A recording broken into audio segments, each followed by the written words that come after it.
যেটা শুরু করব নতুন চ্যাপ্টারটা সেটা হচ্ছে কিনা তরঙ্গের উপরিপাত। তাহলে শব্দ তরঙ্গটা আমরা পড়লাম। শব্দ তরঙ্গ একটা জানলাম যে অনুদৈর্ঘ্য তরঙ্গ। তো এখানে আমরা এতদিন পর্যন্ত বা এতগুলো ক্লাস পর্যন্ত যেগুলো পড়েছি সেগুলো একটা তরঙ্গ যেন যাচ্ছে শুধু, বা তার বৈশিষ্ট্যগুলো নিয়ে তার গতিবেগ নিয়ে সব আমরা আলোচনা করলাম। একটা মাত্র তরঙ্গ, একটা মাত্র কম্পাঙ্ক নিয়ে যাচ্ছে, এবং একটা হচ্ছে আইডিয়াল একটা তরঙ্গ যার হচ্ছে বিস্তার অসীম পর্যন্ত বিস্তৃত, সাইন ওয়েভ। কোনো হচ্ছে তার ড্যাম্পিং ফ্যাক্টর নেই, অর্থাৎ কি অসীম বিস্তৃত একটা তরঙ্গের কথা আমরা আলোচনা করলাম। তো বাস্তবে কিন্তু বাস্তব জগতে একটা তরঙ্গ নিয়ে কিন্তু আমাদের জগৎটা নয়, প্রচুর তরঙ্গ চারপাশে রয়েছে। যে কোনো জায়গা থেকে তরঙ্গ উৎপন্ন হোক না কেন, সে একসঙ্গে অনেক যাচ্ছে। তো এখন কি হচ্ছে কি কোনো মাধ্যমের মধ্য দিয়ে যখন একটা তরঙ্গ যেতে যেতে ধর আরো একটা তরঙ্গ আসে, তখন কি হবে? তাহলে একটা তরঙ্গ গেলে কি ঘটে আমরা জেনেছি যে তরঙ্গ চলে যাওয়ার ফলে কি মাধ্যমের প্রত্যেকটা কণা কি হয় কি তার অবস্থানের সাপেক্ষে একটা হয় উপর নিচ করতে থাকে যদি তির্যক তরঙ্গ হয়ে থাকে, আর অনুদৈর্ঘ্য তরঙ্গ যদি হয়ে থাকে কি হবে কি তার একটা ইকুইলিব্রিয়াম পজিশনের সাপেক্ষে সে তরঙ্গের গতির অভিমুখে সমান্তরালে কাঁপতে থাকে। এখন যদি দুটো তরঙ্গ সাপোজ ধরে চলে আসছে, অর্থাৎ বা অনেকগুলো তরঙ্গ এসে চলে যাচ্ছে একটা মাধ্যমের প্রতি, তাহলে কি হবে কি প্রত্যেকটা তরঙ্গ তার বৈশিষ্ট্য কিন্তু পালন করবে। অর্থাৎ প্রত্যেকটা তরঙ্গের জন্য কি হবে না মাধ্যমের কণাগুলোর কি হবে কি যে বিস্তার বা যে কম্পন হতে থাকবে। তাহলে কি হবে সেই কণা, কোন একটা কণার সাপোজ কণাটা আছে তারপর দিক দিয়ে এইরকম একটা তরঙ্গ চলে গেল, আরো একটা তরঙ্গ চলে গেল। তো বিভিন্ন তরঙ্গ যে যাচ্ছে, তরঙ্গগুলো উপরিপাতিত হলে ওই কণার যে রেজাল্টেন্ট বিস্তার কি হবে, রেজাল্টেন্ট অর্থাৎ যে তাদের ভেক্টর লব্ধি হবে।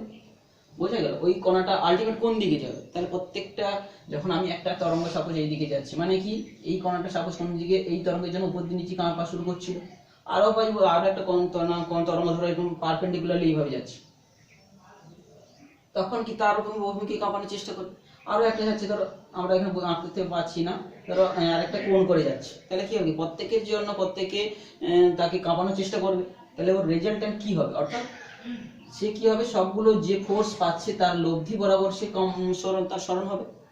এখানে কোন তরঙ্গ চলে যাচ্ছে, মানে তরঙ্গের শক্তি যাচ্ছে। শক্তি মানে কি একটা কণা আর একটা কণাকে পরবশ কম্পনে কাঁপিয়ে তাকে শক্তিটা সরবরাহ করছে। তো সেইটার জন্য কি হবে লব্ধি স্মরণ হবে, যে কোনো একটা কণার লব্ধি স্মরণ হবে। সেইটাই হচ্ছে তরঙ্গের উপরিপাত। তাহলে তরঙ্গের উপরিপাত হতে গেলে ধরুন যে কোনো একটা যে তরঙ্গের আমরা সমীকরণ জানি, ধরো সাপোজ আমরা বলছি y সমান a sin k x minus omega t. কখনো আমরা omega t minus k x লিখি, আবার ধরো আমি সাপোজ বলছি a sine omega t minus k x. দুটো কোনো ফ্যাক্টর নেই, শুধু জাস্ট একটা মাইনাস ফাংশনের ডিফারেন্স আসবে, মাইনাসের ডিফারেন্স আসবে। সাইন অফ মাইনাস থিটা সমান মাইনাস সাইন থিটা, মাইনাস মানে কি তার কোনো একটা ফেজের ডিফারেন্স থাকবে। তাহলে কোনো সাইন আকার লেখা হোক, কোসাইন আকার লেখা হোক, বা omega t minus k x আকার লেখা হোক, বা কে এক্স মাইনাস ওমেগা টি আকার লেখা হোক, এমনি জাস্ট শুধু তার শুরুর সময় যে তার দশা পার্থক্যটা ছিল সেটাকে ইমপ্লাইজ করছে, কিন্তু বাকি যে পার্টটা বাকি সব দিকে তো দেখতে একই রকম। কোনো জায়গায় তোরা সবাই ঘর থেকে বেরিয়েছিস, কে কিরকম ভাবে বেরিয়েছিস জানা নেই, তোর লাইন দিয়ে সবাই যাচ্ছিস, স্কুলে যাচ্ছিস বা কোনো জায়গায় যাচ্ছিস, তাহলে কি সেই জায়গায় সবাই একই, কিন্তু তার বেরোনো বা শুরুটা কিরকম হয়েছে সেটা আলাদা আলাদা, সেটাই হচ্ছে ফেজ, স্টার্টিং পয়েন্ট। তো সেই যাই হোক এখানে আমরা এই জন্য এগুলো কোনো ম্যাটেরিয়াল ধরবো, শুধু এখানে যে মাইনাসের ডিফারেন্স আসবে সেটা একটা ফেজকে দিয়ে ই টু দি পাওয়ার মাইনাস পাই বা ই টু দি পাওয়ার পাই দিয়ে আমরা কনভার্ট করে দিতে পারি, বা কোনো জায়গায় রেফারেন্সটাকে চেঞ্জ করে আমরা এই মাইনাসটাকেও আউট করে দিতে পারি। তো সেই জন্য যে কোনো একটা ধরো ওয়েভের ইকুয়েশন হচ্ছে এটা। তো এই ওয়েভের ইকুয়েশনের সঙ্গে সঙ্গে আমার কোনো যদি ফেজও থাকতে পারে, এইরকম আরো ধরো এটার ফেজ ফাই 1 আছে, এটার ফেজ ফাই 2 আছে, ধরো দুটো আমি একই রকম আকারে লিখি তাহলে বুঝতে সুবিধা হবে। ধরো আরো একটা, তাহলে এটা একটা সমীকরণ যে তার হচ্ছে তার বিস্তার কোনো একটা পজিশনে বিস্তার y কে বোঝাচ্ছি, যেটা দ্বারা কোনো একটা পজিশনে বিস্তার y কে বোঝাচ্ছি, y1 কে বোঝাচ্ছি। আর একটা তরঙ্গ যাচ্ছে যার বিস্তার y2 কে বোঝাচ্ছি, তার হচ্ছে তার বিস্তার আলাদা হতে পারে, a হতে পারে, a যেভাবে কে বলেছে b হতে পারে, অন্য কোনো মান অন্য কোনো বিস্তারে কাঁপছে, ধরো b sin kx minus omega t plus phi 2 আলাদা কোনো ফেজে শুরু হয়েছে। তো এইরকম ধরো দুটো তরঙ্গের যদি উপরিপাত হয়, উপরিপাত কত ধরনের উপরিপাত হতে পারে, পরস্পর তাদের মধ্যে মিশ্রণ হতে পারে। এক নম্বর হচ্ছে কি পরস্পর বিপরীত দিক থেকে এসে মিশতে পারে, পরস্পর বিপরীত দিক থেকে আসছে এবং তাদের সমস্ত কিছুই একই, অর্থাৎ তার বিস্তারও একই, তাদের মধ্যে কম্পাঙ্ক, এর ধরো কম্পাঙ্ক আলাদা কম্পাঙ্ক যাচ্ছে, আলাদা কম্পাঙ্ক যাচ্ছে, তাদের কম্পাঙ্কও বলে দিচ্ছি একই। আর যদি বলছি তাহলে এইরকম যদি কেস হয় তাহলে দুটো বিপরীত দিকে আসছে, যদি বলি তাহলে এখানে সাইনটা একটা মাইনাস প্লাসের ডিফারেন্স হবে। মাইনাস সাইন থাকা মানে কি হচ্ছে কি যে সেই তরঙ্গটা হচ্ছে পজিটিভ প্লাস এক্স ডিরেকশনে যাচ্ছে, আর মাইনাস থাকা মানে হচ্ছে কি সে নেগেটিভ ডিরেকশনে আসছে। তাহলে আমি যদি একটাকে দুটো যদি বিপরীত ডিরেকশনে ধরতে চাই তাহলে একটা প্লাস হবে একটা মাইনাস হবে, অর্থাৎ একটা আমি এখানে দুটো প্লাস মাইনাস দেখিয়েছি অর্থাৎ দুটো পজিটিভ ডিরেকশনে যাচ্ছে। এটা কিন্তু দুটো মাইনাস নেগেটিভ ডিরেকশনে যখন আসবে পরস্পর বিপরীত দিকে তখন একটাকে আমরা লিখতে হবে কত y1 সমান সাপোজ a sin, ধরো দুটো একই বলেছি a sin omega t minus kx, দশাও একই দুজনের দশাও একই, তাহলে আমি তাদেরকে লিখছি কিভাবে, তাহলে আমি ওমেগা টি থেকে আগে লিখছি ওমেগা টি মাইনাস kx, আর কি y2 টাও সেটা কি হবে a sin omega t plus kx, অর্থাৎ এই যে এটা প্লাস এটা মাইনাস, কি বলছে বোঝা গেল, এইটা বোঝাচ্ছে এটা পজিটিভ x ডিরেকশনে যাচ্ছে আর এটা বোঝাচ্ছে কি নেগেটিভ x ডিরেকশনে যাচ্ছে। এদের যদি উপরিপাতিত হয় মানে উপরিপাত ঘটতে পারে, উপরিপাত কত ধরনের হতে পারে, এরকম একটা সিচুয়েশন ঘটতে পারে। আবার কি উপরিপাত হতে পারে তার একই দিকে যাচ্ছে তাহলে হতে পারে কম্পাঙ্ক সামান্য একটু আলাদা আছে হতে পারে। তাহলে সব ধরো বিস্তার একই, ধরো আমি সাপোজ বলছি বিস্তার এক এ আর বি একই, দুটো তরঙ্গের বিস্তার একই বা দুটো একই দিকে যাচ্ছে, তাহলে কি দুটো আমরা সেখানে মাইনাস সাইন দিয়ে লিখবো এবং তাদের দশা একই, কিন্তু কম্পাঙ্কের সামান্য ডিফারেন্স আছে, কম্পাঙ্ক কিন্তু আলাদা কম্পাঙ্ক একই নয়, বুঝা গেছে, তাদের উপরিপাত হতে পারে। সেই একটা সিচুয়েশন আলাদা ঘটনা তৈরি করবে, তার একটা আলাদা নাম আছে। আবার কি হতে পারে এইগুলোর মধ্যে একটু ডিফারেন্স আসতেও পারে, বিস্তারটা আমরা তো এক্সাক্ট অ্যাকুরেট বলতে পারি না যে সমান হচ্ছে, যদি আলাদা হতেও পারে, আর এখানে আলাদা না, এখানে আলাদা হতে পারে নাও হতে পারে। আরেকটা সিচুয়েশন কি হতে পারে উপরিপাত, ধরো পারস্পর একই দিকে যাচ্ছে তাদের বিস্তারও একই কিন্তু কম্পাঙ্ক ও প্রায় একই, কিন্তু কম্পাঙ্ক একই আর যে ফেজ কিন্তু আলাদা, এ অন্য দশায় শুরু হচ্ছে এ অন্য দশায় শুরু হচ্ছে, এখানেও ফেজ একই ছিল কিন্তু কম্পাঙ্কটা আলাদা ছিল। এবারে বলছি ফেজটা একটু যদি আলাদা থাকে, শুরুটা আলাদা আগে পরে, কি বলছি বোঝা গেল। ফেজ মানে কি, আমরা যে কোনো একটা তরঙ্গ যখন চলে যাচ্ছে বলছি তার দশা মানে কি, তার প্রত্যেকটা অবস্থানে, অর্থাৎ এই তরঙ্গটা চলে যাওয়া মানে তার সিচুয়েশন পরে এই যে পিকটা যেখানে এইখানে আছে কিছুক্ষণ পরে এখানে হবে, অর্থাৎ আমি যদি ছবিটা আঁকি সে এইরকম হবে, অর্থাৎ কি এই কণার গতির অভিমুখ এই দিকে, আমরা জেনেছি এই কণার গতি এইটা সর্বোচ্চ পজিশনে আছে সে কিছু ডাউনে যাবে, আর যে বর্তমানে এই জিরো পজিশনে আছে সে পিকে ওঠার চেষ্টা করবে, বুঝা গেছে। তো এরকম ভাবে যে তার কণাগুলোর দশাটাকে বোঝাচ্ছে, এই দশাগুলোর মধ্যে যদি সামান্য পার্থক্য থাকে, কেউ হয়তো দশার পার্থক্য এখানে নেই এখানে থাকছে, তো এই তিনটা সিচুয়েশনের তিনটা যে উপরিপাত আমরা এই চ্যাপ্টারে পড়তে যাব, ঠিক আছে। ফার্স্ট যে এই ধরনের অর্থাৎ দুটো প্রায় একই তরঙ্গ সব দিক থেকে সমান, দুটো তরঙ্গ যদি পরস্পর বিপরীত দিক থেকে এসে উপরিপাতিত হয়, যেটা তরঙ্গ সৃষ্টি করবে সেটা হচ্ছে স্থানু তরঙ্গ সৃষ্টি হবে, ঠিক আছে, স্টেশনারি ওয়েভ সৃষ্টি হবে, সেটা একটা ওয়েভও হবে কিন্তু সেটা কিন্তু সময় সাপেক্ষে এগিয়ে যাবে না, একই জায়গায় থেকে মানে সে তরঙ্গটা থাকবে, বসে থাকবে, মানে কি একই জায়গায় থেকে কণাগুলো কাঁপতে থাকবে, বুঝা গেল। তো যেমন একটা সিম্পল উদাহরণ, আমরা এটা পরে ম্যাথমেটিক্সটা করবো, একটা ধরো টান করা তার আমি কোনো একটা জায়গায় তুলে এরকম ছেড়ে দিয়েছি, তাহলে কি হবে সিম্পলি এরকম যাবে এরকম আসবে, এরকম যাবে উপরে উঠবে নামবে, তাহলে কি একটা বড় কার্ভের একটা যদি অংশ বলি, একটা তরঙ্গের যে অর্ধেক অংশটা এটা λ/2 অংশটা, কি বলছে বুঝা গেল। এই দুটো জায়গায় কিন্তু কণাটার কোনো সময় সরণ হবে না, এখানে টাইট করে বাঁধা আছে, এই দুটো হচ্ছে স্থির, কিন্তু মাঝের কণাগুলোর প্রত্যেকটা সরলদল গতিতে দুলছে, এখানে প্রত্যেকের সরলদল গতিতে দুলছে, কিন্তু প্রত্যেকের বিস্তার আলাদা আলাদা, দেখতে পাচ্ছি সবচেয়ে মাঝের বিস্তার সবচেয়ে বেশি একেবারে আছে সুস্পন্দ বিন্দু, আর এইগুলো কেবল আছে নিস্পন্দ বিন্দু। তাহলে দুটো পরস্পর বিপরীত দিক থেকে আসা একই রকমের তরঙ্গ যদি উপরিপাত হয় সেটা একটা স্থানু তরঙ্গ সৃষ্টি করে। এরপরে চলে আসছি যে বিট তৈরি হবে যদি সব দিক থেকে সমান থাকে, কিন্তু হচ্ছে কি যে কম্পাঙ্কের সামান্য একটু ডিফারেন্স রয়েছে, তখন কি হবে কোনো জোরালো শব্দ শোনা যাবে, কখনো শব্দ এখন মৃদু শোনা যাবে, তাহলে এটাকে বলা হচ্ছে বিট বা হচ্ছে বিট বলা আছে ইংরেজিতে, বাংলা এটাকে কি নাম দেওয়া আছে, এটাকে বলা হচ্ছে স্বরকম্প বলা আছে, স্বরকম্প সৃষ্টি হবে, বুঝতে পেরেছি। এটা একটা তৈরি হবে স্থানু তরঙ্গ, তাহলে পরস্পর সমান একই ধরনের বিপরীত দিক থেকে, এটা হচ্ছে কি স্বরকম্প সৃষ্টি হবে, স্বরকম্প বা বিট তৈরি হবে। আর এটাতে কি হবে ব্যতিচার বা ইন্টারফারেন্স তৈরি হবে, ব্যতিচার বাংলায় বলছে ব্যতিচার বা ইন্টারফারেন্স, অর্থাৎ দশার পার্থক্য সমান সব থাকবে আর সব দিক থেকে একই। এবারে তাহলে এই তিনটা জিনিস নিয়ে আমরা পরপর আলোচনা করব। তো প্রথমে আমরা স্থানু তরঙ্গের আলোচনাটা চ্যাপ্টারে করব। তো স্থানু তরঙ্গের আলোচনাতে করতে গেলে আমরা তো তরঙ্গ দু প্রকারের জেনেছি, একটা হচ্ছে তির্যক তরঙ্গ একটা হচ্ছে অনুদৈর্ঘ্য তরঙ্গ। তির্যক তরঙ্গটা ফার্স্ট চ্যাপ্টারে পড়েছিলাম, যেখানে টান করা তারে তির্যক তরঙ্গের শক্তি হোক গতিবেগের রাশিমালা সব করেছিলাম। তাহলে এই স্থান তরঙ্গটার আলোচনা আমরা দুটো ভাবেই করব, একটা হচ্ছে তির্যক তরঙ্গের দ্বারা কিরকম হচ্ছে, আর একটা হচ্ছে অনুদৈর্ঘ্য তরঙ্গের ক্ষেত্রে কিরকম। দুটোর ক্ষেত্রে সেম টাইপের রেজাল্ট আসবে, তবুও আমরা জাস্ট দুটো সিচুয়েশন আলাদা আলাদা করে এখানে আলোচনার বিষয় রয়েছে। এখন একটা জিনিস এখানে কি, এই যেমন সমস্ত যে তরঙ্গের কথাগুলো এগুলো আমরা বলছি, এগুলো সব কিন্তু এক ডাইমেনশন মোশন, অর্থাৎ 1D মোশনে যাচ্ছে। শুধু একটা এক্স কোঅর্ডিনেট রয়েছে, ওয়াই জেড এগুলো সব থাকলে তখন 3 ডাইমেনশন কোঅর্ডিনেটের ডিসপ্লেসমেন্টের রিলেশন হয়ে যাবে কিন্তু ওয়াই সমান ওয়াই, তখন বলা হবে আর বলতে হবে, তখন বুঝে গেল। আমরা যে ভেক্টরে বলেই থাকি পজিশন ভেক্টর, সেখানে আর এর আকারে কনভার্ট হয়ে যাবে, এখানে কে ডট আর হবে। এখানে কে ডট এক্স কে এক্স আছে, তো সেখানে কে ভেক্টর হয়ে যাবে, আরও ভেক্টর হয়ে যাবে মাইনাস ওমেগা টি। তাহলে সেখানে কিন্তু ডিসপ্লেসমেন্ট হয়ে যাবে, ধরো সাপোজ আর বা ওয়াই সমান ডিসপ্লেসমেন্ট ওয়াই সমান এ সাইন কে ডট মাইনাস ওমেগা টি, তখন 3 ডাইমেনশন। আমরা এখানে 1 ডাইমেনশনে পড়ছি, 3 ডাইমেনশন যখন পড়বো ভেক্টর ঢুকে যাবে, তো আমরা সিম্পল 1 ডাইমেনশনে পড়ছি। তো এখানেও যখন আমরা সরকম্প বা স্থান তরঙ্গটা আলোচনা করব, তো এই ক্ষেত্রেও আমরা বেসিক্যালি 1 ডাইমেনশনটা নিয়ে করব। 1 ডাইমেনশনে আলোচনা করলে আমরা দেখতে পাবো বিন্দু সৃষ্টি হবে, একটা হচ্ছে নিস্পন্দ বিন্দু, একটা সুস্পন্দ বিন্দু। যদি 2 ডাইমেনশন দুটো তরঙ্গ আসে, অর্থাৎ একটা ফিতা যাচ্ছে আর একটা সে পাশ থেকে ফিতা আসছে, দুটো তরঙ্গ, তাহলে সেখানে একটা লাইন তৈরি হবে। সুপারপজিশনের ক্ষেত্রে সেখানটায় যে নিস্পন্দ রেখা তৈরি হবে, সুস্পন্দ রেখা তৈরি হবে। তাহলে 1 ডাইমেনশন মোশনের ক্ষেত্রে, অর্থাৎ শুধু এক্স কোঅর্ডিনেট বিশিষ্ট তরঙ্গের দিকে যাচ্ছে একটা এরকম তরঙ্গের ক্ষেত্রে আমরা বিন্দু পাবো। 2 ডাইমেনশন যে তরঙ্গ নিয়ে যদি আমরা ক্যালকুলেশন করি, আলোচনা করি, যেগুলো আমাদের এখানে আলোচনার বাইরে, তো আমি বলে রাখছি 2 ডাইমেনশন মোশন নিয়ে তাদের রিলেশনগুলো ইকুয়েশনগুলো কি হবে আমাদের জানার প্রশ্ন থাকলো। দ্বিমাত্রিক তলদেশে তরঙ্গের আকারটা কি হবে, ত্রিমাত্রিক তরঙ্গ দেশে তরঙ্গের আকারটা কি হবে। তো এই ক্ষেত্রে 2 ডাইমেনশন ক্ষেত্রে যদি আমরা সুপার ইম্পোজ করি, অর্থাৎ কি তাদের উপরিপাত হবে, তাহলে স্থান তরঙ্গের ক্ষেত্রে একটা রেখা তৈরি হবে, যেমন দুটো রেখা তৈরি, মানে পরস্পর তল যাচ্ছে, দুটো তলকে মিশছে।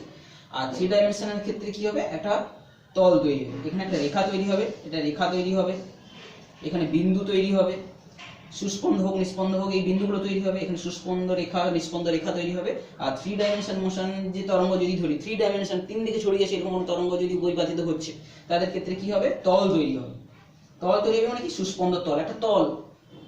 আমরা তাহলে এই স্থান তরঙ্গের আলোচনাটা আমরা কিভাবে করব বলে নিচ্ছি। 1 নম্বর হচ্ছে কি, যে তির্যক তরঙ্গ হতে পারে, তির্যক তরঙ্গের উপর বেস করে একটা আলোচনা করব।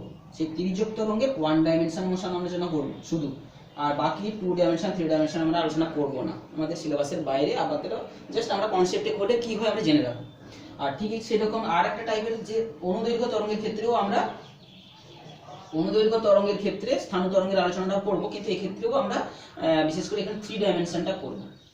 শব্দ যেটা আমরা আলোচনা করেছি, সেই যে তরঙ্গটা আমরা কোনো একটা যে বায়ুস্তম্ভ তৈরি করে, ধরো আমরা দেখবো সেইখানে যেটা অনুদৈর্ঘ্য তরঙ্গের ক্ষেত্রে স্থান তরঙ্গ তৈরি হচ্ছে।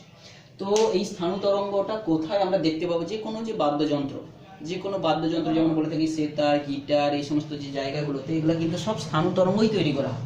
স্থান তরঙ্গ মানে কি, একটা নির্দিষ্ট তার ধরে সেখানে বাঁধা আছে, তো গিটারে তারটাকে কাঁপাচ্ছে, তাহলে সেই দুই জায়গায় টাচ হয়ে আছে স্থান তরঙ্গ, তাহলে সেখানে সেই কম্পনের উপর বেস করে সেখান থেকে যে শব্দ বেরিয়ে আসবে, সেই যে কম্পন করবে, সেই কম্পনের উপর বেস করে যে সামনের যে বায়ুস্তর আছে, সেই বায়ুস্তরকে কাঁপিয়ে যে আসবে, সেই তরঙ্গটা আমাদের কানে যেরকম শব্দ শুনবে, সেরকম প্রত্যেকটা শব্দ মানে বাদ্যযন্ত্রের শব্দ আলাদা আলাদা হবে। সেইখানে আবার কোনো বাঁশির ভেতরে যাবে, বাঁশির ভেতরে সেখানে কে কাঁপছে না, বাঁশির ভেতরে বায়ু আছে, যে গোল বাঁশি ধরে, তার ভেতরে বায়ু স্তর এমন সুন্দর করে সাজানো আছে, দৈর্ঘ্য এমন হয় প্যাঁচ দিয়ে ধরো বায়ু স্তম্ভের দৈর্ঘ্য করা আছে, সেই দৈর্ঘ্যের মধ্যে তার কম্পন হলে যে কতগুলো সেখানে কম্পন উৎপন্ন হচ্ছে, সেই উপর বেশ করে শব্দটা আমাদের কানে আসছে। তো সেইগুলো আমাদের কিন্তু এই স্থান তরঙ্গের বেসিস করে যে মানে আমরা লক্ষ্য করবো কোথায় কোথায় এগুলো পাচ্ছি, বিশেষ করে বাদ্যযন্ত্রগুলোর মধ্যে কিন্তু এই স্থান তরঙ্গটাকে তৈরি করা হচ্ছে। এবং সেই স্থান তরঙ্গটা কখনো কখনো আমরা যখন ধরো আমরা একটা তারের ক্ষেত্রে এইভাবে কাঁপাতে পারি, শুধুমাত্র এইরকম ভাবে কাঁপতে পারে, কিন্তু আমি যদি কোনো জায়গায় টাচ করে রেখে কাঁপাই, আমি কোনো একটা জায়গায় টাচ করে রেখে অন্য জায়গায় এই স্থান তরঙ্গ সৃষ্টি করতে গেলে টান করা তারে আমরা বিভিন্নভাবে শুরু করতে পারি, কোনো জায়গায় জোর করে আঘাত করে শুরু করতে পারি, কোথাও টেনে ছেড়েও শুরু করতে পারি, কোথাও ঘর্ষণ করে গতিবেগ দিয়ে শুরু করতে পারি। তাহলে এইখানে তরঙ্গ সৃষ্টি করার 3টা উপায়ের উপর আছে আমাদের, 3 প্রকারের ম্যাথমেটিক্স আলাদা এসে যাবে। অর্থাৎ কিভাবে তরঙ্গটা শুরু করছি, ইনিশিয়ালি কি করে শুরু করছি। যেমন হবে সিম্পল হারমোনিক মোশনে আমরা সরল দোলক গতিটা শুরু করছি কিভাবে, তার গতি দিয়ে শুরু করেছি না প্রথমে ডিসপ্লেসমেন্ট দিয়ে শুরু করছি, তারপর ভিত্তিতে ইকুয়েশন চেঞ্জ হয়ে যায়, সেখানে কখনো কস ফাংশন আসে কখনো সাইন ফাংশন আসে। ঠিক একই রকম ভাবে এই যে টান করা তারে যখন আমি কোনো ধরো তরঙ্গ সৃষ্টি করতে যাচ্ছি, সেটা কিভাবে সৃষ্টি করছি, কোনো জায়গায় জোর করে আঘাত করে না কোনো জায়গায় প্লাগ করে না কোনো জায়গায় ব্লো করে, সেটার উপর বেস করে তার ইকুয়েশনগুলো শুধু চেঞ্জ হবে, কিন্তু মূল ম্যাথমেটিক্স একই থাকবে। ফার্স্ট ইকুয়েশন হয়তো কোথাও সাইন থাকবে কোথাও কস থাকবে, আর কিছু নেই। তাহলে এই স্থান তরঙ্গের যে ব্যবহারগুলো কিন্তু আমাদের কাছে খুবই ইম্পর্টেন্ট। আর এই স্থান তরঙ্গের ম্যাথমেটিক্সটা আমরা পরের দিন আলোচনা করব, এবং গ্রাফিক্যাল যে কি করে স্থান তরঙ্গের উৎপত্তি হয় এটা নিয়ে আমরা ফার্স্ট ক্লাসে আলোচনা করব, তারপরে সরল অঙ্ক, তারপরে ব্যতিচাপ। তো এটা খুব একটা কঠিন নয়। তো এইখান পর্যন্ত আমরা আজকে থাকলো। এবারে আমরা স্থান তরঙ্গের একটু ম্যাথমেটিক্সটা যদি চলে আসা যাক, বা স্থান তরঙ্গটা কি করে সৃষ্টি হচ্ছে একটু গ্রাফিক্যালি বোঝার চেষ্টা করছি কি রকম হবে। একটা তরঙ্গ বিপরীত দিক থেকে দুটো চলে আসছে, এলে কি হয়, বইতে একটা আমাদের ছবি রয়েছে, তো সেটাকে জাস্ট আমরা একটু বুঝিয়ে দেওয়ার চেষ্টা করছি। একটা তরঙ্গ সিম্পলি এইদিকে একটা তরঙ্গ যাচ্ছে, এই তরঙ্গটা এই অভিমুখে যাচ্ছে, এই তরঙ্গটা এই অভিমুখে যাচ্ছে মানেটা কি, যে পিকটা এখানে কিছু এখানে আছে কিছুক্ষণ পরে এখানে হবে, একটু সরে সরে সরে সরে যাবে পিকটা, তাই তো। এই তরঙ্গটা এইদিকে যাচ্ছে মানে, আর একটা তরঙ্গ আমি ডট ডট দিয়ে দেখিয়েছি, কি হয়েছে বোঝা গেল, যে ডট ডট দিয়ে দেখিয়েছি, পুরো একই রকমের, তার বিস্তার কম্পাঙ্ক সবই একই, তাহলে তার নিষ্পন্দন শব্দ কম্পাঙ্ক সব একই। আর একটা তরঙ্গ এটা এটা এইদিকে আসছে, কি হয়েছে বোঝা গেল, দুটো তরঙ্গ, এই তরঙ্গটা এইদিকে যাচ্ছে, এই তরঙ্গ এইদিকে আসছে, এরকম তার বিস্তার এদিকে সব বুঝতে পারছি, তার দুজনেরই তরঙ্গ দৈর্ঘ্য একই, সবই একই, ছবিতে যা বুঝে নে সবই একই, সব দিক থেকে তার বিস্তার বেগ দেখতে পাচ্ছিস এও বেগ, তাহলে দুটো একই রকম পুরো তরঙ্গ যদি পরস্পর বিপরীত দিকে আসতে শুরু করে, গ্রাফটা ছবিটা কি হচ্ছে বইতে আছে একটু বুঝে নে। এইটা যদি টি বাই এটা 0 সময় এরকম হচ্ছে, টি সমান 0 সময়, টি সমান t/4 সময় পরে কি হয়ে যাবে, t/4 সময় পরে এই যে পিকটা λ/4 দূরত্বে এগিয়ে চলে যাবে, t/4 সময় ল্যামডা দূরত্ব অতিক্রম করে পুরো টি সময়, তাহলে t/4 সময় λ/4 দূরত্বে চলে যাবে। এই যে দৈর্ঘ্যটাকে আমি যদি পুরোপুরি 4 ভাগে ভাগ করে রাখি, তাহলে এও সামনের দিকে 4 ঘরে গিয়ে আসবে, এই তরঙ্গটাও সামনের দিকে 4 ঘরে গিয়ে আসবে, মানে 4 ঘর বলতে এই 4 ভাগের 4টা যে ভাগ আছে তার মধ্যে 1 ভাগে গিয়ে আসবে। তাহলে যে তরঙ্গটা এখনই এরকম আছে, কিছুক্ষণ পর এই পিকটা কোথায় আসবে বলতো, এইখানে চলে আসবে, এর পিকটাও এখানে চলে আসবে, তাই তো, দুজনেই এগিয়ে আসবে, সমান দূরত্ব এগিয়ে আসবে। আমি পিকটাকে ধরে করছি কারণ কি বুঝতে সুবিধা হবে, অন্য যে কোনো বিন্দুগুলোও সমান সমান দূরত্ব আসবে, আমরা পিকটাকে বুঝতে সুবিধা বলে পিকটাকে নিচ্ছি। এই যে পিকটা এখানে আছে, t/4 সময় পরে এখানে চলে আসবে, এও এখানে চলে আসবে, আর তাহলে কি হবে, পিকগুলো একই জায়গায় পড়ে যাবে। কিন্তু তাহলে এই মাঝখানে পজিশনটা আমি যদি দেখি, ছবিটা মাঝখানে পজিশনের ছবিটা আমি সাপোজ বলছি,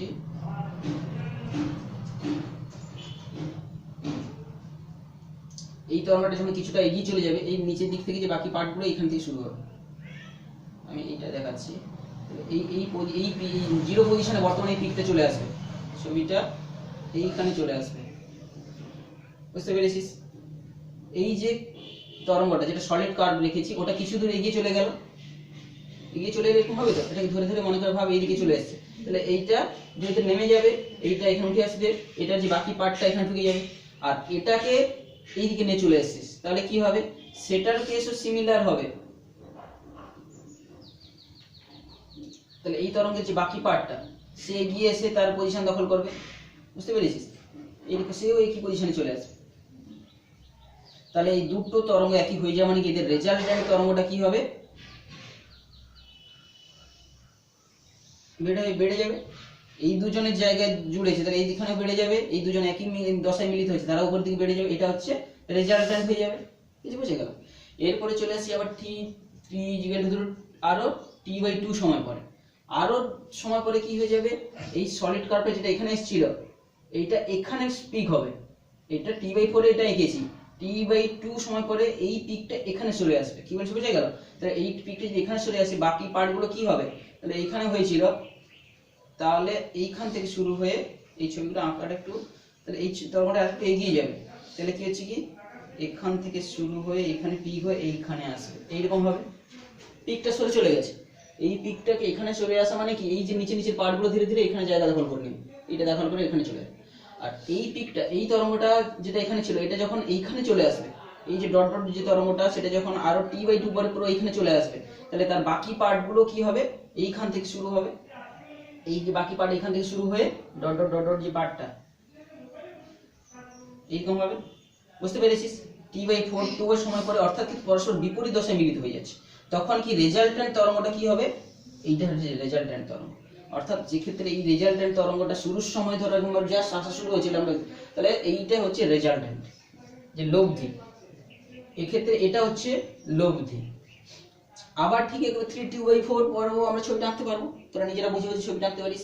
তখন কি হয়ে যাবে, এটা যদি এখানে চলে গেছে, এই পিকটা একেবারে এই প্রান্তে হয়ে যাবে, ধরো এই প্রান্তে পিক হয়ে যাবে, মানে কি তরঙ্গটা আরো একটু উপর থেকে শুরু হয়ে তখন 3t/4 সময় পর কি হবে, এই পিকটা আমি যেটা বলছি একেবারে এই দিক তো যাচ্ছিল, এই একেবারে প্রান্তে পিক চলে আসবে, তাহলে এইখানে ছিল, এইখানে হলো, এইখানে হলো, তারপর এখানে চলে আসবে। তাহলে এখানে চলে আসা মানে কি তরঙ্গটা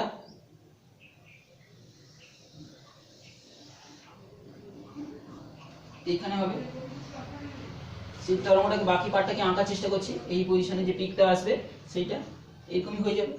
আর সেই তরঙ্গটাও কি হবে, সেও এই যে চলে আসছে এদিকে, তাহলে তার এই যে পিকটা এখানে ছিল সে এইখানে পিক হবে, তাহলে এইখানে পিক হওয়া মানে কি, এখানে পিক হওয়া মানে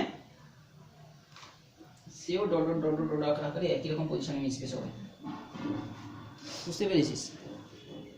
দেখবি তখন এটা কি হয়ে যাবে, এই ছবিগুলো তোরা একটু বোঝার চেষ্টা কর। t/2 তে হয়েছে 1 2 3 4, লাস্টেরটা দেখবি, তাহলে এই যে ছবিটা দেখবি দুজনে একই দশায় মেলার ফলে এইখানে এটা আরো ম্যাক্সিমাম হয়ে যাবে, এখানে মিনিমাম হয়ে যাবে, আরো ম্যাক্সিমাম হয়ে গিয়ে এখানে হয়ে ম্যাক্সিমাম, বোঝা গেছে? এটা হচ্ছে লব্ধি হবে। তাহলে কি হবে, প্রত্যেকটা t/2 পরে সেটা যতই এগিয়ে এগিয়ে যাচ্ছে, তাহলে আমরা দেখতে পাচ্ছি কবার জিরো হলো বলতো, সমস্ত মাধ্যমের সমস্ত কণাগুলো এই একবার প্রথমে জিরো ছিল আর একবার জিরো হয়েছে, কবার ম্যাক্সিমাম হয়েছে, এই যে একবার ম্যাক্সিমাম হয়েছে আর একবার ম্যাক্সিমাম হবে, কিন্তু ম্যাক্সিমামটা একবার উল্টা দিকে হয়েছে, মানে পরস্পর বিপরীত দিকে হয়েছে ম্যাক্সিমাম। তাহলে কোনো একটা স্থানীয় তরঙ্গ যেখানে সৃষ্টি হবে সেখানে মাধ্যমের কণাগুলো একটা টাইম পিরিয়ডের মধ্যে, অর্থাৎ কি যদি টাইম পিরিয়ডের মধ্যে দুবার জিরো পজিশনে পুরোপুরি সবগুলোই জিরো হয়ে যাবে, আবার দুবার হচ্ছে কি ম্যাক্সিমাম হবে, কিন্তু একটা বিপরীত দিকে হবে আর একটা বিপরীত দিকে হবে, একটা যেটি হবে একটা তার বিপরীত দিকে হবে। স্থানীয় তরঙ্গের এই গ্রাফিক্যাল রিপ্রেজেন্টেশন হচ্ছে এটা, দুটো পরস্পর বিপরীত দিক থেকে দুটো তরঙ্গ সেম একই রকমের গুলো আসছে আমাদের ছবিতে যেগুলো বলছি এগুলো সব একই, কম্পাঙ্কগুলো একই, তাহলে সব দশায় মিলিত হলে কি হবে, তো আমরা শুধু 4টা পজিশনে দেখিয়েছি, আরো তো প্রত্যেকটা টাইম টু টাইম তো আসছে, তো সেই অনুযায়ী তারা ভ্যারি করবে, আমরা বোঝার জন্য জাস্ট 4টা পজিশন নিলাম, যাতে করে 4টা টাইমে কি ঘটছে। তো সেইটা হচ্ছে স্থান তরঙ্গের হচ্ছে গ্রাফিক্যাল যে ডেসক্রিপশনটা এইরকম হচ্ছে, অর্থাৎ দুটো সমান এবং পরস্পর সব দিক থেকে সমান তরঙ্গ যদি এসে উপরিপাতিত হয় বিপরীত দিক থেকে এসে, তাহলে মাধ্যমের কণাগুলো দুবার হচ্ছে তারা জিরোতে থেকে যাবে, আবার দুবার হচ্ছে ম্যাক্সিমাম পজিশনে যাবে, আর অন্যান্য সময় তারা অন্যান্য জায়গায় থাকবে। বুঝতে পেরেছি? দুবার ম্যাক্সিমাম হবে, দুবার মিনিমাম হবে। তো এটাই হচ্ছে স্থান তরঙ্গের গ্রাফিক্যাল রিপ্রেজেন্টেশন। এবার চলে আসে একটু ম্যাথমেটিক্সটা জানার জন্য। ম্যাথমেটিক্সটাতে ইকুয়েশনটা কি হয়ে যাবে সেটা আমরা একটু বলছি। তো আমরা বলেছি কি যে তরঙ্গের যে কোনো ইকুয়েশনকে আমরা নিতে পারি, তো আমরা জেনারেলি সাপোজ যে দুটো ইকুয়েশন লিখলাম, y সমান, বইতে তোদের যেটা দেওয়া আছে আমি সেটাই কপি করছি, a সমান a সাইন দিয়ে দেওয়া আছে, y1 সমান ধরো a sign omega t minus kx। দশাকে আমরা রাখতে পারি নাও রাখতে পারি, দশাকে জিরো করে দিতে পারছি, দুটো সমান দশায় এসে মিলিত হচ্ছে, কারণ কি আমরা যদি দুটো একই দশায় এসে মিলিত হচ্ছে ধরছি। তো আরও একটা তরঙ্গ যেটা আসছে সেটার ইকুয়েশনটাও কি সেম, তাদেরও মানে তার বিস্তারও একই, a sign omega t plus kx। আমরা এটা দুটোকে দশা যে তার বিস্তারটাকে একই ধরতে পারি, সামান্য পার্থক্য ধরলেও কি আছে তখন কিন্তু অন্যরকম একটু জাস্ট লব্ধি তরঙ্গ থেকে যাবে, যেটা জিরো হচ্ছিল সেটাতে লব্ধি তরঙ্গ থেকে যাবে। ধরো আমি বলছি একটা তরঙ্গ যদি পুরোপুরি একটু বড়, সাপোজ একটা তরঙ্গ এরকম বড়, আর একটা তরঙ্গ যেটা উল্টো দিক থেকে আসে সে একটু ছোট টাইপের, কম্পাঙ্ক একই কিন্তু ছোট টাইপের, তার বিস্তারটা হচ্ছে ছোট, তাহলে তার রেজাল্টেন্টটা কখনো জিরো হবে না, রেজাল্টেন্টটা সবসময় এইরকম আকারে থেকে যাবে। রেজাল্টেন্টটা যখন দুবার জিরো হচ্ছিল সেটাকে স্ট্রেট হয়ে গেছিল, সমান ছিল বলে, যদি কেউ বড় ছোট হয়, আমরা তো সরল গতিতে পড়েছি, যদি দুজনে কেউ বড় ছোট হয়, যে বড় তার দিকে একটু বেশি থাকবে, হয়ে থাকবে। ঠিক আছে, তো আমরা দুটোকে পুরো ইকুয়াল নিচ্ছি, দুটো অপোজিট ডিরেকশনে আসছে, কোনটা বোঝাচ্ছে এই মাইনাস দ্বারা যাচ্ছে, এটা হচ্ছে পজিটিভ ডিরেকশনে যাচ্ছে, পজিটিভ এক্স ডিরেকশনে, এটা দ্বারা বোঝাচ্ছে কি নেগেটিভ এক্স ডিরেকশনে দুটো তরঙ্গ আসছে। এদের মধ্যে উপরিপাত হলে কি হবে, তার ভেক্টর লব্ধি যোগফল হবে, কোনো একটা মাধ্যমে কোনো বিশেষ কণাটার যে সরণ কি হবে, এই দুটো সরণের যোগফল যেহেতু দুটো ওয়ান ডাইমেনশনে যাচ্ছে তাহলে ভেক্টর করার কোনো দরকার নেই, সিম্পলি যোগ হয়ে যাবে। তাহলে আমি যদি করি এটা কমন নিই, এটা কমন নিলে কি থাকছে বলতো, sign omega t minus k x plus sign omega t plus K x. Sign A R sign A plus sine বির সূত্র তোরা জানিস, সাইন এ প্লাস সাইন বির সূত্র কি, 2 sine A plus B by 2 into cos A minus B by 2, তাই তো?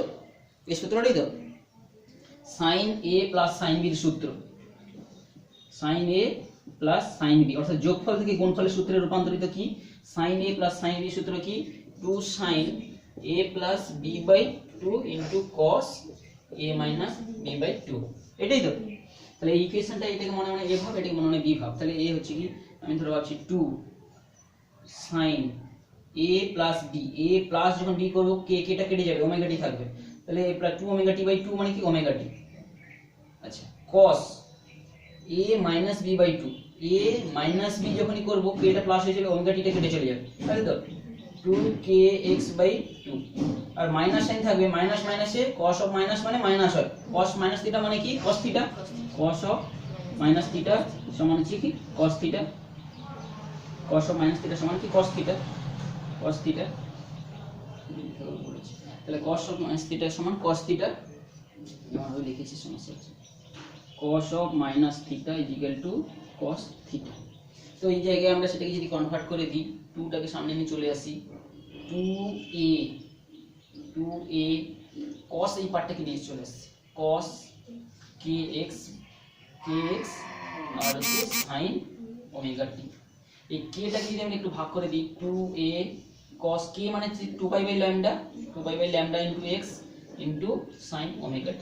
তাহলে এটা কোনো তরঙ্গকে রিপ্রেজেন্ট করছে না, তরঙ্গ থাকতে হলে যে কোন তরঙ্গ কখন হবে তার x পার্টও থাকবে আর y t পার্টও থাকবে, kx মাইনাস ওমেগা t, এরকম টাইপ থাকতেই হবে। কিন্তু এখানে কোনো জায়গায় এটা আলাদা হয়ে গেছে, এটা আলাদা হয়ে গেছে, তো এটা কোনো তরঙ্গকে প্রকাশ করছে না, একটা জায়গায় এটা একটা সিম্পল হারমোনিক মোশনকে বোঝাচ্ছে। তো আমরা সিম্পল হারমোনিক মোশন এই পুরো পার্টটাকে আমি যদি a ড্যাশড নাম দিই, a ড্যাশড sin ওমেগা t, তাহলে এই যে রেজাল্টেন্ট যে বিস্তারটা আমরা দেখতে পাচ্ছি একটা সরল দলগতির মতো হয়ে গেছে, কিন্তু সেই সরল দলগতির বিস্তারটা বিভিন্ন পজিশনে ভিন্ন ভিন্ন। এটা একটা সরল দলগতি, সাপোজ দেখ y সমান a sin ওমেগা t, এটা সরল দলগতির সমীকরণ। তাহলে কণাগুলো সময় সাপেক্ষে সরল দলগতি করছে, কিন্তু বিভিন্ন পজিশনে সরল দলগতির বিস্তার আলাদা আলাদা। মানটা কি, আমরা টান করা তারের ছবিটা যদি এখানে একটু আঁকি, টান করা তারের ছবিটা সাপোজ এখানে যেটা আমি এবার তুলে ধরে এখানে শুরু করেছিলাম, এখানে একটু টান করো, তো এইখানে প্রত্যেকটা জায়গার কণাগুলো সরল দলগতিতে দুলছে, কিন্তু তার বিস্তার আলাদা। ধরো এটা x পজিশন, ধরো এটা x সমান 0 আর এটা x সমান l, x সমান 0 পজিশনে ডায়াগ্রাম বাঁধা আছে, এখানেও বাঁধা রয়েছে। তাহলে দুটো পজিশনে যেহেতু বাঁধা রয়েছে, সেই দুটো পজিশনে বাঁধা থাকার জন্য এই জায়গায় হচ্ছে নোট সৃষ্টি রয়েছে, কোনো কণাগুলোর কম্পন নেই, কিন্তু প্রত্যেকটা জায়গায় এই জায়গার কণাটা কিন্তু সরল দলগতিতে দুলছে, তারটা তো উনি হচ্ছে মানে কি সেখানকার কণাটা উপর নিচে হচ্ছে, কিন্তু তার বিস্তার দেখ আলাদা। তাহলে এই x ধরে এটা x1 পজিশন, এটা x2 পজিশন, এটা ধরে x3 পজিশন, এই রেখা বরাবর দিয়ে আপাতত এসে এটা xl হলো। তাহলে প্রত্যেকটা পজিশনে দেখ তরঙ্গের যে বিস্তারটা, এই যে বিস্তারটা ম্যাক্সিমাম পজিশন থেকে সর্বোচ্চ কত দূর গেছে, এই যে বিস্তারটা আলাদা আলাদা, সেটা টাইমে সময়ের দূরত্বের উপর নির্ভর করছে। তাহলে বিস্তার পার্টটা হচ্ছে যখনই স্থানের উপর নির্ভর করে, ভিন্ন ভিন্ন পজিশনের উপর নির্ভর করে যায়, কিন্তু বা একটা সরল দলগতিতে দুলতে থাকে, তখনই এটা হচ্ছে স্থান তরঙ্গকে রিপ্রেজেন্ট করছে, অর্থাৎ তরঙ্গটা এগোচ্ছে না, একটা জায়গায় দাঁড়িয়ে কাঁপছে। এটা সরল দলগতির সঙ্গে সঙ্গে পজিশনটা তার অন্য জায়গায় রয়েছে, বিস্তারে রয়েছে। তাহলে এইটাই হচ্ছে সরল দলগতির যে সমীকরণ। তো এই সমীকরণ থেকে আমরা ভিন্ন ভিন্ন আরো আলাদা আলাদা রূপগুলো দেখাতে পারি, যেমন ভাবে দেখাতে পারি কি কোন কোন পজিশনে বিস্তারটা ম্যাক্সিমাম হবে। তাহলে কোন কোন পজিশনে এই বিস্তারটা ম্যাক্সিমাম হবে, যদি এই cos এর ভেতরে cos কত মান 1 হয় আর cos কত মান 0 হয়, cos 0, তাহলে যখনই এই পজিশনে 0 হবে বা 2 পাই হয়ে যাবে, তখন সেই পজিশনগুলোতে এখানটায় 1 হয়ে যাবে, তখন ম্যাক্সিমাম বিস্তার কত হবে, তাহলে এই স্থান তরঙ্গের ম্যাক্সিমাম বিস্তার কত হতে পারে 2a, দুটোর যোগফল হয়ে যাবে, যে যেটা আসছিল a যে আসছিল তাদের দুজনের যোগফল সর্বোচ্চ বিস্তার। তাহলে কখন হবে, যদি cos 2 pi x by lambda এটা যদি 1 হয় তবেই ম্যাক্সিমাম হবে। এটা 1 কখন হবে, cos 2n পাই হলে হয়, cos 2n পাই হলে n সমান 0 করলে হয়, 1 করলে হয়, টু করলে হবে না, n সমান হচ্ছে জোড় সংখ্যাগুলো করতে হবে, n সমান 0 2 4 এই সমস্তগুলো যদি নেওয়া থাকে তাহলে এখান থেকে আমরা যখন n সমান 0 নেব তখন কি পাবো, তাহলে 2 pi by lambda, sorry n সমান 0 করলে n সমান 0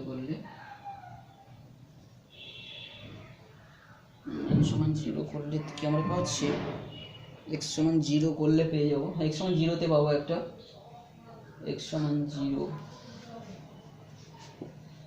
x সমান 0 তে হচ্ছে কি ম্যাক্সিমাম পার্ট পাবো, কি করে উল্টা পাল্টা হচ্ছে, যেসব বিন্দুতে x সমান 0 ল্যামডা বাই 2 সেই সব বিন্দুতে বিস্তার এত হয়ে যাবে, যেসব বিন্দুতে x সমান 0 x এর মান যদি 0, হ্যাঁ x এর মান 0 হলে সেখানে বিস্তার ম্যাক্সিমাম হয়ে যাবে। এটা টার্ন করা তাহলে কি করে দেখানো যাচ্ছে, এটা টার্ন করা তাহলে দেখানো যাবে না, এটা টার্ন করা তাহলে দেখানো যাবে না, x পজিশনে যেটা 0 হয়ে যাবে সেখানে ম্যাক্সিমাম। আমরা এই সমীকরণটা থেকে দেখতে পাচ্ছি কোথায় কোথায় হয়, x সমান যদি 0 বসালে x সমান 0 বসালে cos এর মান 1 হয়ে যাবে, x এর মান কত বসালে 1 হবে, তাহলে x সমান 0 বসালে 1 হবে। x এর মান দেখ, x এর মান যদি আমি ল্যামডা বাই 2 পাই বসাই, বা x সমান ল্যামডা বাই কত বসাই, ল্যামডা বাই 2 যদি বসাই, ল্যামডা বাই 2 বসালে x এর জায়গায় ল্যামডা বাই 2 বসালে ল্যামডা কেটে যাবে, 2 কেটে যাবে, cos পাই মানে -1, ম্যাক্সিমাম হবে কিন্তু মাইনাস হবে, ঠিক আছে। এটা বসালে cos এর মান +1 হবে, এর মান বসালে -1, অর্থাৎ সেও ম্যাক্সিমাম, অর্থাৎ বিস্তারটা কখনো উপরের দিকে ম্যাক্সিমাম কখনো নিচের দিকে ম্যাক্সিমাম, অর্থাৎ সবচেয়ে বড় মানগুলো পাবো কত, এই মানগুলোতে বিস্তার সবসময় সবচেয়ে বেশি হবে, অর্থাৎ কখনো প্লাস কখনো মাইনাস। আবার 3 ল্যামডা বাই 2 তেও হবে, ল্যামডাতে হবে, এই সমস্ত জায়গায়। তো এইটা হচ্ছে স্থান তরঙ্গের একটা গাণিতিক দেওয়া রয়েছে। তো এইখান থেকে তাহলে স্থান তরঙ্গের সঙ্গে চল তরঙ্গের একটা পার্থক্য বইতে দেওয়া রয়েছে। স্থান তরঙ্গের ক্ষেত্রে দেখতে পাচ্ছি কি তরঙ্গের সমীকরণে এই ওমেগা টি মাইনাস কে জাতীয় কোনো সমীকরণ থাকবে না, বিস্তারটা এখানে পরিবর্তনশীল হবে সময়ের সাপেক্ষে, ঠিক আছে। দুটো সমান ও বিপরীতমুখী তরঙ্গ এসে যদি উপরিপাতিত হয় তবেই এটা সৃষ্টি হবে। তো এরকম কিছু কিছু বৈশিষ্ট্য দেওয়া রয়েছে, এবং কোনো জায়গায় মাধ্যমের কণাগুলো একেবারে 0 হয়ে যেতে পারে বিস্তার, কখনো বিস্তার একেবারে ম্যাক্সিমাম হতে পারে, অর্থাৎ মাধ্যমের কণাগুলো কিন্তু সব একসঙ্গে সমান সরল দূরত্ব নিয়ে, আবার সবাই কিন্তু একই দশায় রয়েছে, এখানে যারা উঠছে সবাই একসঙ্গে উপরে উঠছে, আর যারা নামছে সবাই নিচে, সবাই একই দশায় থাকছে। কিন্তু চল তরঙ্গের ক্ষেত্রে কি প্রত্যেকে ভিন্ন দশায় আছে, তরঙ্গটা এগিয়ে যাচ্ছে তো প্রত্যেকে ভিন্ন দশায় আছে, কিন্তু এই ক্ষেত্রে প্রত্যেক সমান দশায় রয়েছে। তো এরকম কিছু কিছু যে বৈশিষ্ট্যগুলো বইতে দেওয়া রয়েছে তোরা একটু দেখিস, এর সঙ্গে স্থান তরঙ্গের সঙ্গে চল তরঙ্গের একটা পার্থক্য আপাতত এইগুলো তোরা আজকে দেখে আসিস, বুঝে গেছে। এইটার উপর বেস করে আমরা যে গণিতগুলো রয়েছে প্রশ্নমালায় সেগুলো বললাম করার জন্য, তো সেগুলো দেখে আসিস, বুঝে গেছে। তো এই স্থান তরঙ্গ শুধু আমরা ওভারঅল একটা আলোচনা করলাম, এরপরে আমরা টান করা তারে আলোচনা করব, আর হচ্ছে যে বায়ুস্তম্ভ যেখানে অনুদৈর্ঘ্য তরঙ্গ সৃষ্টি হয় তাতে স্থান তরঙ্গ কি করে উৎপন্ন হয় এবং তার বৈশিষ্ট্যগুলো কি কি একটু আলোচনা করব, ঠিক আছে।